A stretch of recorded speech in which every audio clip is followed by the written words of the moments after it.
Hi guys, I did say in my review of the Shadowhunters season finale that I wanted to talk more about the show kind of overall before season 2 comes out. So this is going to be 5 things that I'm happy they changed in the show. And I'm gonna go ahead and state that because this is comparing the differences between the books and the TV show, there will be spoilers for the books if you haven't read the books and want to, but I don't really think there will be spoilers for what's going to come in the show because these are things they changed that I'm pointing out, so what happened in the book probably doesn't have much to do with what is going to happen in the show, if that makes sense. So I don't think I'm going to be spoiling anything in the show for people who haven't read the books, but if you want to read the books, I'm going to be talking about the books, so just use your best judgment. And I didn't put these in any particular order, so I'm just gonna kind of list them off randomly. But that being said, number 1 is definitely Alec as a character and giving him a bigger storyline. Obviously, if you follow me anywhere on the internet for long enough and pay enough attention to me when I talk about like Mortal Instruments or Shadowhunters, you will know that Alec is my favorite character. He is my favorite fictional character ever. And I believe Matthew Daddario, who plays Alec, talked in an interview about how they added the arranged marriage storyline because if they didn't, then Alec wasn't going to have like a big storyline for season 1 and he would have been like relegated to the background, which is probably the one thing that made me okay with the arranged marriage storyline from the beginning. Because of that, I'm just really happy that he did like have an important role to play in season 1 and wasn't relegated to the background like he is in the first book, and I'm just really thankful for that. And I don't think I was expecting to get as much characterization with Alec as we did in season 1, and so it was a really nice surprise and made me really happy. Plus, more Alec meant more Malik and also probably more Magnus than we would have gotten otherwise, and I'm thankful for that as well. Number 2 is the technology in the show, which I was not so confident I was going to be saying at first, because in the beginning of the season the use of technology was kind of jarring for me, mostly because of the impression I'd had of the world from the books, I think, and the technology just didn't really like fit with my vision of the books, and while I tried not to think about that too much, it was kind of bothering me in this instance. But it did really grow on me as the show went on, and it kind of felt more natural after watching the show for long enough. Once I had kind of gotten immersed into the show and adjusted to it, it was so much easier to not compare it to the books, and then the technology really didn't bother me as much. So that was one thing that really grew on me over the course of the show, probably one of the biggest things that grew on me over the course of the show. And number 3 is different in that it isn't a change that I was excited about from the beginning, and that's making Simon a vampire much earlier in the TV show than in the books. In the books, I've never really had a problem with when Simon becomes a vampire. Like, it feels natural because that's what I'm used to, but I was really excited about them making him a vampire early on,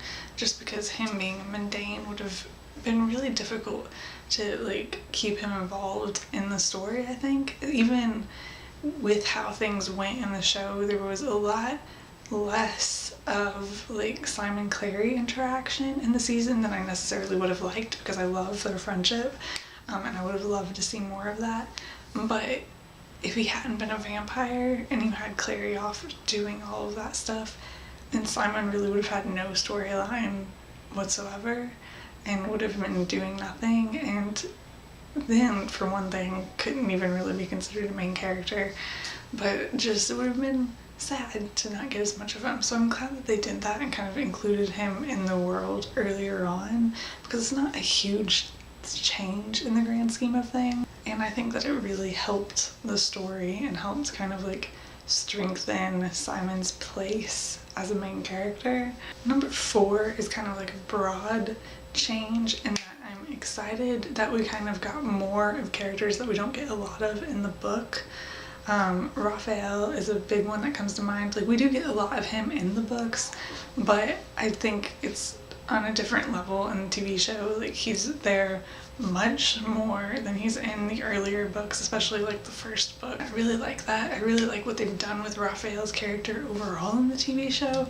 I also really love how they've changed Maureen's character, which was kind of like, I didn't really care either way. At the beginning, I was a bit confused of how exactly, not confused, it's kind of the wrong word, but just unsure how they were going to use her character later on since they made her older, made her the same age as all the characters, because all the characters were made older, but she was made older to their age. And I am going to talk later about things I want to see in season 2, and I want to talk about Maureen in there because she did kind of like fall off the face of the planet for the second half of season 1. But I did really enjoy her while she was there, and kind of really like what they did with her character. I really like what they did with Raphael. Even Camille so far, her like kind of changed role. I don't even want to say change role. Well, it did kind of change because she's responsible for turning Simon into a vampire. I just really love how they're handling this sort of like supporting characters in the TV show. I think it's really great. But speaking of age changes, my number 5 is aging up the characters, which is another thing that at the beginning I was kind of iffy on. Largely, I think because we learned that they were going to be older before the show actually aired. And so we still didn't know how good the show was going to be and how good of a job it was going to do. And so I was nervous about everything we heard to a certain extent. And any change, I like wasn't immediately against it. I try not to do that. Like, I try to like, it could go well and things like that and tell myself that. And so I wasn't like immediately against the idea of them being aged up, but I was like cautious about it and whether it would be a good idea. But I do think it was a really good idea after watching the entire season, because it does make it much more believable that they're just like wandering around without any adults knowing where they are, because they are adults. And so I think it was a really good choice, and I think that's one that I came around to really quickly. But yeah, I think those are like the 5 changes that I would say I'm happiest about with the TV show. There are obviously other changes. I think those are probably even like the biggest ones. I guess I could go more into detail about the arranged marriage, although I kind of already addressed that. And of course there are some changes where I can't really say yet whether I like them or not, like Jace joining Valentine, because we haven't seen that play out.